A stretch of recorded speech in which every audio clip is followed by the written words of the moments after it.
तो मैं इसमें आपके साथ एमकॉम फर्स्ट सेमेस्टर का जो हमारा पहला सब्जेक्ट है, जिसका कोड है आपका MCM 501, ये आपका MCM 101, उसका मैं आपके साथ दिसंबर 2024 का पेपर डिस्कस कर रही थी। उसी का ये आपका क्वेश्चन फिफ्थ है, जो कि आपके सेक्शन बी में पूछे गए 8 मार्क्स का क्वेश्चन, ठीक है, वो डिस्कस कर रही हूँ। तो इसमें इन्होंने क्वेश्चन में पूछा था कि हमें एक्सप्लेन करना है कि क्या कंट्रीब्यूशन है पब्लिक सेक्टर एंटरप्राइज का इंडिया में, ठीक है, उसको हमें बताना है। क्वेश्चन था कि हमें जो आपका पब्लिक सेक्टर एंटरप्राइज है उसका कंट्रीब्यूशन बताना है इंडिया में, और हिंदी में पूछा था कि भारतीय अर्थव्यवस्था में सार्वजनिक जो क्षेत्र उपक्रमों के प्रमुख योगदान को हमें इसमें बताना था, ठीक है। तो एक एक करके जान लेते हैं।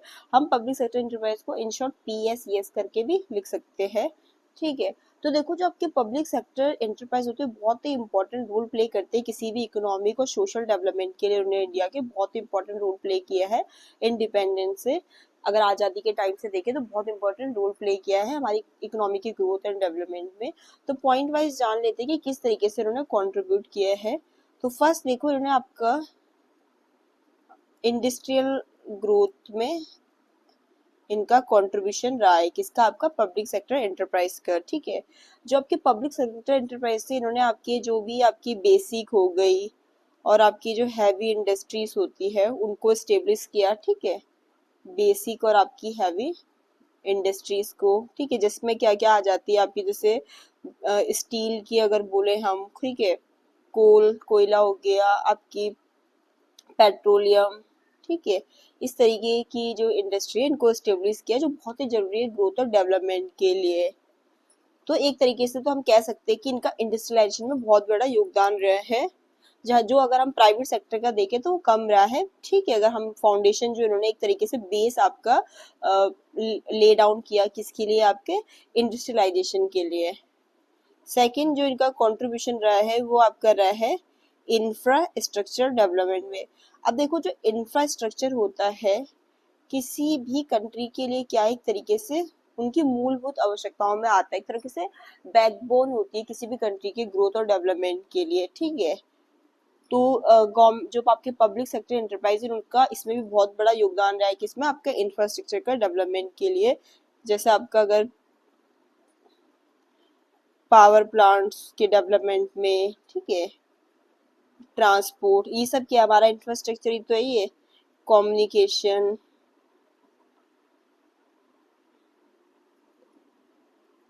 पोर्ट्स वगैरह हो गए आपके, ठीक है, इन सब के डेवलपमेंट में। तो यही इंफ्रास्ट्रक्चर जो है हमारी इकोनॉमिक ग्रोथ को सपोर्ट करता है, और प्राइवेट सेक्टर का डेवलपमेंट में भी आपका बहुत इंपॉर्टेंट रोल प्ले करता है आपका इंफ्रास्ट्रक्चर डेवलपमेंट।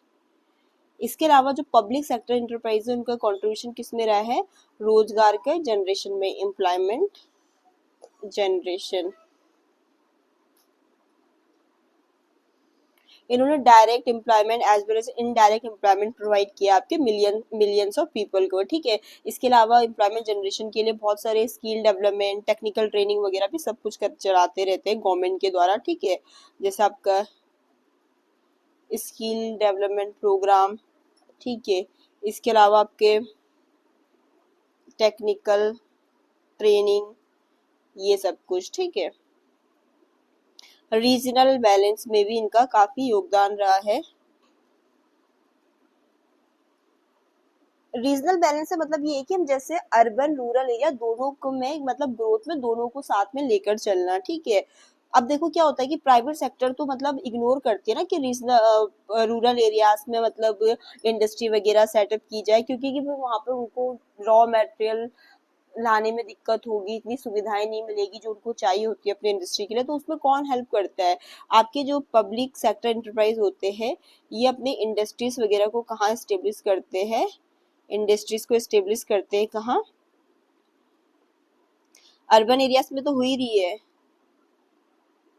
इसके साथ में जो बैकवर्ड है, पिछड़े एरिया हो गए या रिमोट एरियाज हो गए, ठीक है, वहां भी इंडस्ट्रीज को स्टेब्लिश करना ताकि एक रीजनल बैलेंस हो सके, ठीक है।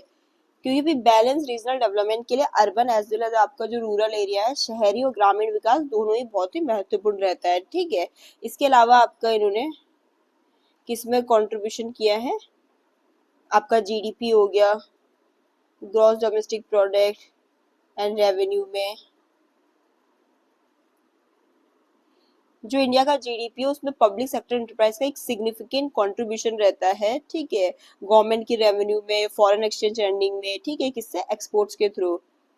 ये डिविडेंड भी देती है, टैक्सेस भी देती है गवर्नमेंट को, कौन हो गया, आपके पब्लिक सेक्टर एंटरप्राइज, ठीक है। तो कंट्रीब्यूशन रहता है इनका जीडीपी और रेवेन्यू में भी, क्योंकि आपके डिविडेंड्स हो गए, जैसे टैक्सेस हो गए, किसको प्रोवाइड करती है, ये गवर्नमेंट के, जो गवर्नमेंट के लिए क्या है, उनके अर्निंग का सोर्स है।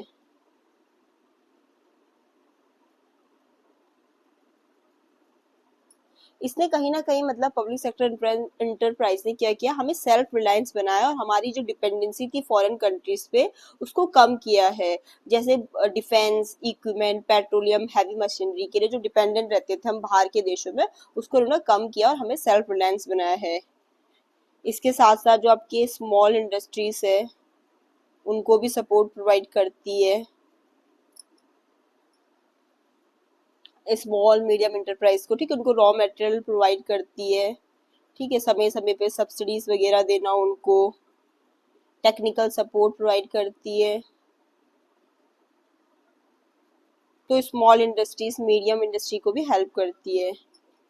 इसके साथ साथ ये अपने जो सोशल ऑब्जेक्टिव्स होते हैं उनको भी पूर्ण करती है।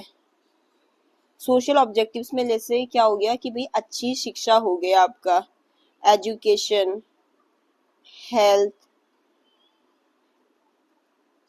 इन्वायरमेंट प्रोटेक्शन, ठीक है, ये सब कुछ हो गया। तो क्वेश्चन हमसे ये पूछा गया था कि क्या कंट्रीब्यूशन रहा है पब्लिक सेक्टर एंटरप्राइज का इंडिया में। कई बार क्या होता है कि जो क्वेश्चन आपको लॉन्ग में पूछा रहता है वो शॉर्ट में पूछ लेते हैं, और कई बार क्या होता है जो ये जैसे शॉर्ट में पूछा ना उसको लॉन्ग क्वेश्चन आंसर में भी पूछ लेते हैं, ठीक है, ऐसे घुमा फिरा के या क्वेश्चन की लैंग्वेज चेंज करके। तो ये है कि अगर आपको थोड़ा बहुत अच्छे से कॉन्सेप्ट क्लियर होगा तो आप उसे लॉन्ग में भी लिख सकते हैं, क्योंकि देखो लॉन्ग में आपको 19 मार्क्स का लिखना है, ठीक है। तो अगर आपको क्लियर होगा कॉन्सेप्ट तो आप खुद से भी लिख सकते हैं। तो इसमें एक तरीके से हमें लिखना है कि पब्लिक सेक्टर जो एंटरप्राइज है उसका आपका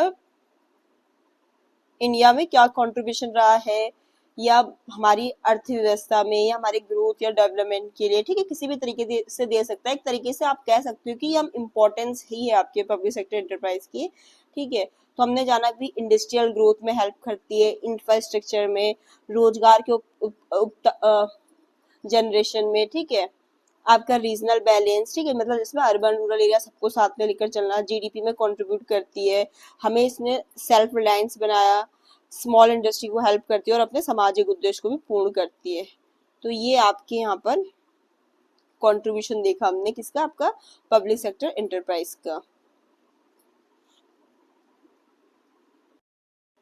क्वेश्चन 6 पूछा गया था कि explain the meaning and objective of industrial licensing, ठीक है, हमें जो इसमें इंडस्ट्रियल लाइसेंसिंग है उसका मीनिंग हो गया और उसकी क्या एक उद्देश्य है उसको हमें इसमें एक्सप्लेन करना है, जिसे हम कहते हैं औद्योगिक लाइसेंसिंग का अर्थ और उसके उद्देश्य को स्पष्ट कीजिए। ये हमें क्वेश्चन पूछा गया था 6, जो भी आपका क्या है, ये भी आपका 8 मार्क्स का क्वेश्चन है, ठीक है। अब देखिए 8 मार्क्स का क्वेश्चन है तो आप एटलीस्ट इसमें मतलब 2 पेज तो लिखोगे ना, मतलब दो, मतलब एक इधर भी, मतलब 2 पेज इन टोटल ना, मतलब इस साइड भी और पेपर के साइड भी, इन टोटल 2 ना, एक पेज है, मतलब जो पेज के दोनों साइड लिखने हैं, ठीक है, 2 पेज, 2 ढाई पेज जो भी, ठीक है, तो 2 तो आप लिखोगे कम से कम इसमें। तो इंडस्ट्रियल लाइसेंसिंग क्या होता है पहले हम मीनिंग जान लेते हैं। जब आपको 8 मार्क्स का क्वेश्चन होता है तो उसमें आपको क्या करना है कि जो पूछा है डायरेक्ट वो लिख देना है कि भाई जो मीनिंग और इसका ऑब्जेक्टिव। हाँ, लॉन्ग क्वेश्चन में थोड़ा आप इंट्रो दे दो, फिर उसका लास्ट में कंक्लूजन भी दे दो, ठीक है, 19 मार्क्स के क्वेश्चन में। तो पहले जान लेते हैं आपका इंडस्ट्रियल लाइसेंसिंग क्या होता है। तो industrial licensing is a legal process through which industry और business obtain permission from the government to start, ये आपका एक्सपेंड और डाइवर्सिफाई देयर प्रोडक्शन एक्टिविटीज। ठीक है, तो इंडस्ट्रियल लाइसेंसिंग क्या है, आपकी लीगल प्रक्रिया है, कानूनी प्रक्रिया है, जिसमें क्या बोलते हैं जो भी आपके बिजनेस हो गए या इंडस्ट्री होगी वो आपकी गवर्नमेंट से परमिशन लेते हैं क्या अपनी प्रोडक्शन एक्टिविटी को शुरू करने के लिए या उसको और बढ़ाने के लिए या उसको मतलब डाइवर्सिफाई करने के लिए, कि भाई अभी हम 2 प्रोडक्ट कर रहे हैं, आज हम 4 प्रोडक्ट को प्रोड्यूस कर सकते हैं, एक्सपेंड करना या कुछ डाइवर्सिफाई करना, उसमें बदलाव करना है, चेंज करना है। ठीक है, इस तरीके से मतलब गवर्नमेंट से परमिशन लेना ही क्या है, इंडस्ट्रियल लाइसेंसिंग कहलाता है। किससे रिलेटेड परमिशन वो ले रहे हैं, कि अपनी जो प्रोडक्शन एक्टिविटीज है उसको स्टार्ट, एक्सपेंड और डाइवर्सिफाई करने के लिए। तो ये हो जाती है आपकी इंडस्ट्रियल लाइसेंसिंग।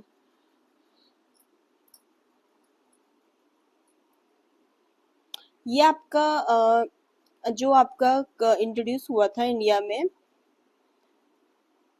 कौन से एक्ट के थे, जो आपका इंडस्ट्रियल डेवलपमेंट और रेगुलेशन एक्ट है ना 1951, उसके थे। ठीक है, तो ये आपका जो इंडस्ट्रियल डेवलपमेंट एंड आपका जो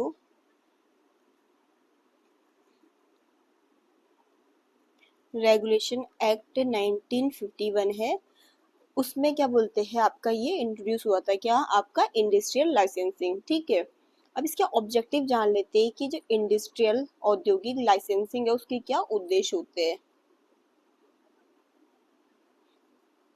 तो फर्स्ट जो इसका ऑब्जेक्टिव है वो है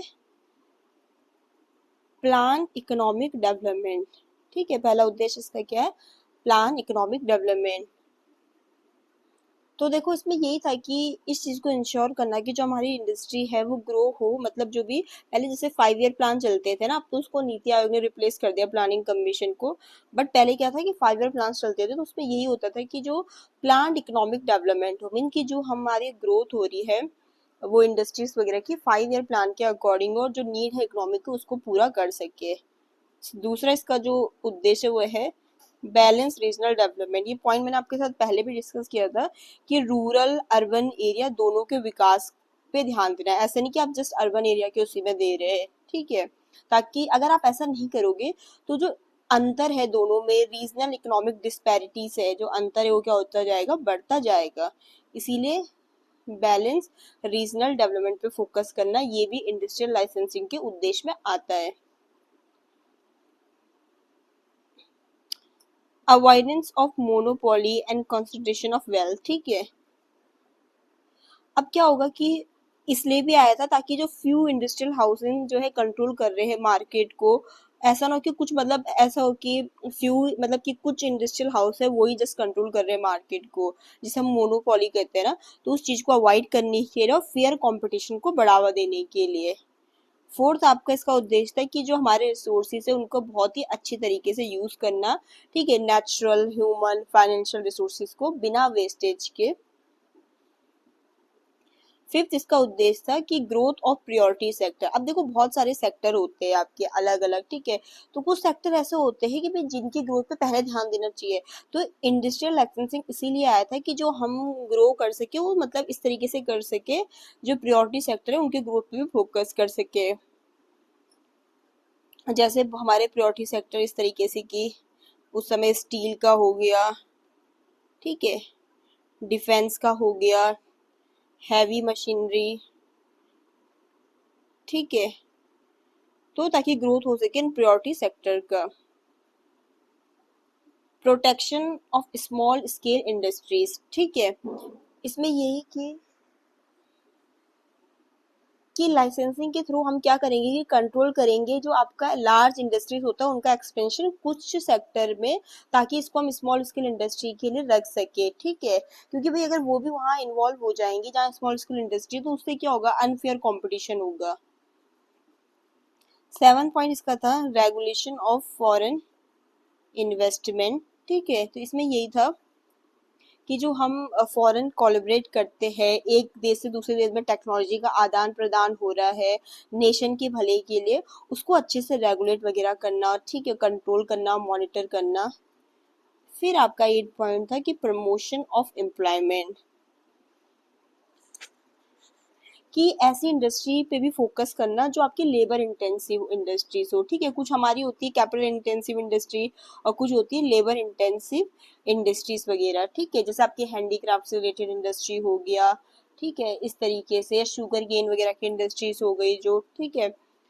तो यही है कि इसीलिए आया था कि ये क्रिएट कर सके एम्प्लॉयमेंट अपॉर्चुनिटीज को, ताकि ऐसी इंडस्ट्री को बढ़ावा देके जो कैसी हो, आपकी लेबर इंटेंसिव हो।